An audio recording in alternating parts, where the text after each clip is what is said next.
2022 release ചെയ്ത സൂര്യയുടെ എതിർക്കും തുരന്തവൻ എന്ന സിനിമയ്ക്ക് ശേഷം 2.5 വർഷത്തെ കാത്തിരിപ്പിനൊടുവിൽ തിയേറ്ററുകളിലേക്ക് എത്തി ഏറ്റവും പുതിയ തമിഴ് സൂര്യ ചിത്രമാണല്ലോ കങ്കുവ.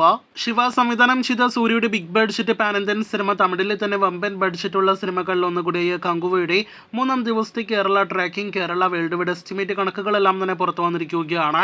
ആദ്യമേ 2 ദിവസത്തെ സിനിമയുടെ ആകെ വേൾഡ് വൈഡ് ഗ്രോസിലേക്ക് ഒരിക്കൽ കൂടി വരികയാണെങ്കിൽ ആദ്യ ദിവസം വേൾഡ് വൈഡ് കളക്ഷൻ 40 കോടി കളക്ഷൻ നേടിയെടുത്ത സിനിമ ആകെ 2 ദിവസങ്ങൾ കൊണ്ട് 54 കോടിയിൽ പരം ഗ്രോസാണ് ഗ്ലോബൽ ബോക്സ് ഓഫീസിൽ നേടിയെടുത്തിരിക്കുന്നത്. ഇനി സിനിമയുടെ ഇന്നത്തെ കേരള ട്രാക്കിങ്ങിലേക്ക് വരികയാണെങ്കിൽ കളക്ഷൻ ഇടിവാണ് ഇന്ന് ശനിയാഴ്ചയായിട്ട് പോലും കേരളത്തിൽ കങ്കുവയ്ക്ക് സംഭവിച്ചിരിക്കുന്നത്. ഇന്നലെ വെള്ളിയാഴ്ച ഇതേ സമയം 29 ലക്ഷത്തിന് മുകളിലാണെങ്കിൽ ഇന്ന് 21 ലക്ഷത്തിൽ പരമാണ് കേരള ട്രാക്കിംഗ് ഗ്രോസ്.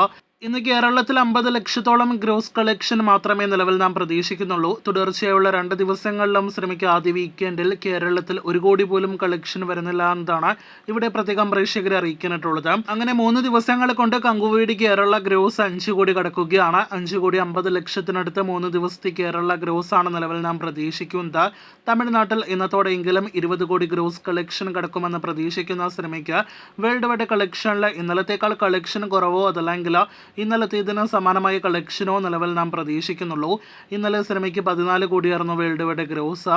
ഇന്നും 10-15 കോടി റേഞ്ചിൽ വേൾഡ് വൈഡ് ഗ്രോസ് പ്രതീക്ഷിക്കുന്ന കങ്കുവ 3 ദിവസങ്ങൾ കൊണ്ട് 65-70 കോടി റേഞ്ചിൽ വേൾഡ് വൈഡ് ഗ്രോസ് നേടിയെടുക്കുമെന്നാണ് പ്രതീക്ഷിക്കുന്നത്. 100 കോടിയിലേക്ക് എത്തപ്പെടാൻ പോലും സൂര്യ ചിത്രം കങ്കുവ പാടുപെടുന്നു എന്നാണ് നാം മനസ്സിലാക്കുന്നത്. നാളെ ഞായറാഴ്ചയെങ്കിലും ഇന്നത്തെക്കാളെങ്കിലും നല്ല രീതിയിൽ കളക്ഷൻ സിനിമയ്ക്ക് വന്നാൽ മാത്രമേ 100 കോടി വേൾഡ് വൈഡ് ഗ്രോസിലേക്ക് സിനിമയ്ക്ക് എത്തപ്പെടാനായിട്ട് കഴിയുകയുള്ളൂ. കാത്തിരിക്കൂ കങ്കുവ എന്ന സിനിമയുടെ ഫൈനൽ വരെയുള്ള ബോക്സ് ഓഫീസ് റിപ്പോർട്ടുകൾക്ക്.